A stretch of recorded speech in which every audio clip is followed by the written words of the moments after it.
चेतना क्या है और इसे कैसे विकसित करें। मनुष्य का जीवन केवल शरीर तक सीमित नहीं है। हमारे भीतर एक ऐसी शक्ति मौजूद है जो हमें सोचने, समझने, अनुभव करने और स्वयं को पहचानने की क्षमता देती है। यही शक्ति चेतना कहलाती है। जब हम किसी वस्तु को देखते हैं, किसी भावना को महसूस करते हैं या अपने अस्तित्व के बारे में सोचते हैं, तब वास्तव में चेतना ही कार्य कर रही होती है। दुनिया की लगभग हर आध्यात्मिक परंपरा, चाहे वह योग हो, वेदांत हो, बौद्ध धर्म हो या सूफी मत, चेतना को जीवन का मूल आधार मानती है। वैज्ञानिक भी आज यह समझने की कोशिश कर रहे हैं कि चेतना आखिर है क्या।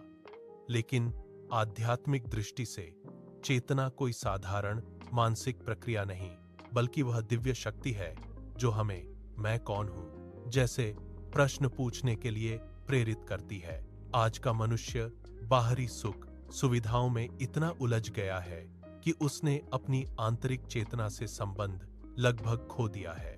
परिणाम स्वरूप तनाव, भय, असंतोष और अशांति बढ़ती जा रही है। यदि मनुष्य अपनी चेतना को विकसित कर ले तो उसका जीवन आनंद, शांति और आत्मज्ञान से भर सकता है। चेतना क्या है? सरल शब्दों में कहें तो चेतना वह शक्ति है जो हमें जीवित होने का अनुभव कराती है। यह केवल शरीर या मस्तिष्क नहीं है, बल्कि वह आंतरिक जागरूकता है जिसके कारण हम सोचते, महसूस करते और अनुभव करते हैं। जब आप कहते हैं मैं देख रहा हूं, मैं सोच रहा हूं, मैं दुखी हूं, मैं खुश हूं, तो यह मैं कौन है? यही चेतना का रहस्य है। चेतना के स्तर। मनुष्य की चेतना कई स्तरों पर कार्य करती है। 1. शारीरिक चेतना। यह शरीर से जुड़ी जागरूकता है। भूख लगना, दर्द महसूस करना, गर्मी, सर्दी का अनुभव करना, ये सब शारीरिक चेतना के भाग हैं। 2. मानसिक चेतना। यह विचारों और भावनाओं से जुड़ी होती है। हम जो सोचते हैं, कल्पना करते हैं, निर्णय लेते हैं, वह मानसिक चेतना का कार्य है। 3. भावनात्मक चेतना। प्रेम, क्रोध, करुणा, ईर्ष्या, दया, ये भावनाएं चेतना के इस स्तर से उत्पन्न होती हैं। 4. आध्यात्मिक चेतना। यह चेतना का सर्वोच्च स्तर है। यह व्यक्ति अपने वास्तविक स्वरूप को पहचानने लगता है। उसे अनुभव होने लगता है कि वह केवल शरीर या मन नहीं, बल्कि एक शुद्ध आत्मा है। चेतना का महत्व। एक, जीवन में स्पष्टता लाती है। जब चेतना विकसित होती है तो व्यक्ति सही और गलत में अंतर समझने लगता है। उसके निर्णय अधिक संतुलित हो जाते हैं। 2. मानसिक शांति प्रदान करती है। उच्च चेतना वाला व्यक्ति छोटी छोटी बातों से परेशान नहीं होता। उसका मन स्थिर और शांत रहता है। 3. आत्मविश्वास बढ़ाती है। चेतना विकसित होने पर व्यक्ति अपनी आंतरिक शक्ति को पहचानता है। उसे बाहरी मान्यता की आवश्यकता कम महसूस होती है। 4. संबंधों को बेहतर बनाती है। जागरूक व्यक्ति दूसरों की भावनाओं को समझने लगता है। उसमें करुणा और प्रेम बढ़ता है। 5. आत्मज्ञान की ओर ले जाती है। चेतना का अंतिम उद्देश्य आत्मा और परमात्मा के सत्य को जानना है। चेतना और मन में अंतर। बहुत लोग चेतना और मन को एक ही समझ लेते हैं, जबकि दोनों अलग हैं। मन चेतना विचार पैदा करता है, विचारों को देखती है, बदलता रहता है, स्थिर रहती है, भ्रमित हो सकता है, साक्षी होती है, इच्छाओं से भरा होता है, शुद्ध जागरूकता है। उदाहरण के लिए, यदि आपके मन में क्रोध आ रहा है तो एक भाग ऐसा भी है जो उस क्रोध को देख रहा है। वही चेतना है। चेतना क्यों कमजोर हो जाती है? आज अधिकांश लोग अपनी आंतरिक चेतना से कटे हुए हैं। इसके कई कारण हैं। 1. अत्यधिक भौतिकता। सिर्फ धन, प्रसिद्धि और सुख सुविधाओं के पीछे भागने से व्यक्ति भीतर से खाली होने लगता है। नकारात्मक विचार, लगातार भय, चिंता और क्रोध चेतना को कमजोर कर देते हैं। 3. गलत संगति। जिन लोगों के साथ हम रहते हैं उनकी ऊर्जा का प्रभाव हमारी चेतना पर पड़ता है। 4. असंतुलित जीवन शैली। अनियमित दिनचर्या, खराब भोजन और नींद की कमी मानसिक स्पष्टता को नष्ट कर देती है। 5. आत्मचिंतन की कमी। जब व्यक्ति कभी अपने भीतर झांकता ही नहीं, तो उसकी चेतना धीरे धीरे सुप्त हो जाती है। चेतना को कैसे विकसित करें? अब सबसे महत्वपूर्ण प्रश्न आता है, चेतना को जागृत और विकसित कैसे किया जाए? 1. ध्यान, मेडिटेशन। ध्यान चेतना जागृत करने का सबसे प्रभावी मार्ग है। जब हम शांत बैठकर अपने विचारों को देखते हैं, तब धीरे धीरे मन शांत होने लगता है और चेतना प्रकट होने लगती है। ध्यान करने की सरल विधि: शांत स्थान पर बैठें, आंखें बंद करें, अपनी श्वास पर ध्यान दें। विचार आएं तो उन्हें रोकने की कोशिश न करें, केवल साक्षी बनकर देखें। प्रतिदिन 15-20 मिनट ध्यान करने से चेतना में अद्भुत परिवर्तन आने लगते हैं। 2. श्वास पर जागरूकता। श्वास चेतना का द्वार है। जब आप अपनी सांसों को जागरूक होकर देखते हैं, तो मन वर्तमान क्षण में आ जाता है। अभ्यास: गहरी सांस लें, महसूस करें कि हवा भीतर जा रही है। धीरे धीरे सांस छोड़ें, हर श्वास को जागरूकता से देखें। यह अभ्यास मन को शांत करता है और चेतना को स्थिर बनाता है। 3. सकारात्मक विचार। विचार ऊर्जा है। नकारात्मक विचार चेतना को नीचे गिराते हैं, जबकि सकारात्मक विचार उसे ऊंचा उठाते हैं। क्या करें?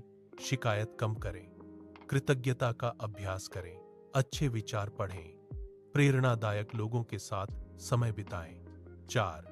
सत्संग और आध्यात्मिक ज्ञान जैसा वातावरण होता है, वैसी ही चेतना बनती है। अच्छे ग्रंथ पढ़ना, संतों की वाणी सुनना और आध्यात्मिक चर्चा करना चेतना को शुद्ध करता है। 5. नाम जप। भगवान के नाम का जप मन को पवित्र बनाता है। जब कोई व्यक्ति प्रेम और श्रद्धा से नाम जप करता है, तो उसके भीतर दिव्य ऊर्जा जागृत होने लगती है। उदाहरण: राम, कृष्ण, शिव। सोहम। लगातार जप करने से मन शांत और चेतना जागृत होने लगती है। वर्तमान में जीना। अधिकांश लोग या तो अतीत में जीते हैं या भविष्य की चिंता में खोए रहते हैं, लेकिन चेतना केवल वर्तमान क्षण में अनुभव की जा सकती है। अभ्यास: जो भी करें, पूरी जागरूकता से करें। भोजन करते समय सिर्फ भोजन करें, चलते समय सिर्फ चलने का अनुभव करें। यह साधारण अभ्यास चेतना को गहरा बनाता है। 7. सेवा और करुणा। निस्वार्थ सेवा चेतना को शुद्ध करती है। जब हम बिना स्वार्थ दूसरों की मदद करते हैं, तो हमारा अहंकार कम होने लगता है और हृदय खुलने लगता है। 8. मौन का अभ्यास। मौन केवल बोलना बंद करना नहीं, बल्कि भीतर के शोर को शांत करना है। प्रतिदिन कुछ समय मौन में बैठने से चेतना अधिक स्पष्ट होने लगती है। 9. प्रकृति से जुड़ना। प्रकृति चेतना को संतुलित करती है। पेड़ों, नदियों, पर्वतों और खुले आकाश के बीच समय बिताने से मन शांत और ऊर्जावान होता है। 10. आत्मचिंतन। हर रात स्वयं से प्रश्न करें, आज मैंने क्या सीखा? क्या मैं जागरूक था? क्या मेरे कर्म सही थे? यह अभ्यास चेतना को धीरे धीरे विकसित करता है। चेतना जागृत होने के संकेत: जब किसी व्यक्ति की चेतना विकसित होने लगती है, तो उसके जीवन में कुछ परिवर्तन दिखाई देते हैं। 1. मन शांत रहने लगता है। छोटी छोटी बातें परेशान नहीं करती। क्रोध कम हो जाता है। व्यक्ति प्रतिक्रियात्मक होने के बजाय समझदारी से व्यवहार करता है। 3. अंतर्ज्ञान बढ़ता है। कई बार बिना सोचे ही सही निर्णय होने लगते हैं। 4. प्रेम और करुणा बढ़ती है। व्यक्ति दूसरों के दुख को महसूस करने लगता है। 5. अकेलापन कम महसूस होता है। उसे भीतर से पूर्णता का अनुभव होने लगता है। 6. जीवन का उद्देश्य स्पष्ट होने लगता है। व्यक्ति समझने लगता है कि वह केवल भौतिक सुखों के लिए नहीं आया। क्या चेतना जागृत होने से चमत्कार होते हैं? आध्यात्मिक परंपराओं में कई ऐसे अनुभव बताए गए हैं जिन्हें लोग चमत्कार मानते हैं, जैसे गहरी शांति का अनुभव, दिव्य आनंद, ऊर्जा का प्रवाह, अंतर्ज्ञान का बढ़ना, स्वप्नों की स्पष्टता।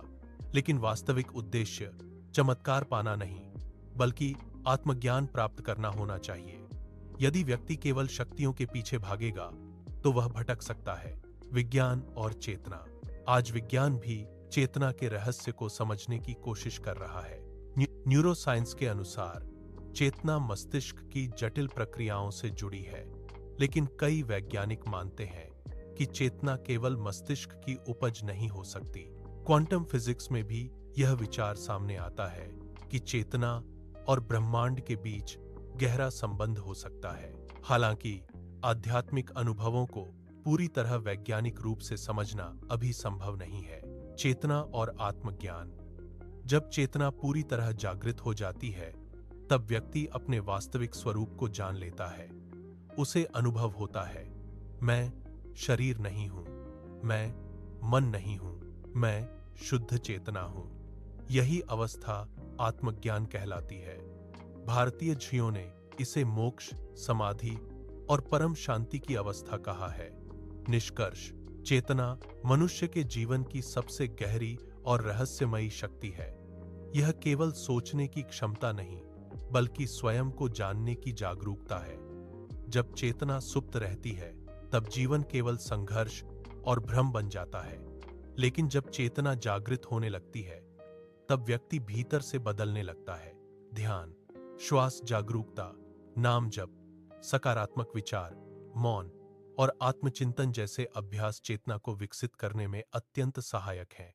यह यात्रा धीरे धीरे होती है, लेकिन हर छोटा कदम हमें अपने वास्तविक स्वरूप के करीब ले जाता है। अंततः चेतना का विकास बाहरी दुनिया को जीतने के लिए नहीं, बल्कि स्वयं को पहचानने के लिए है।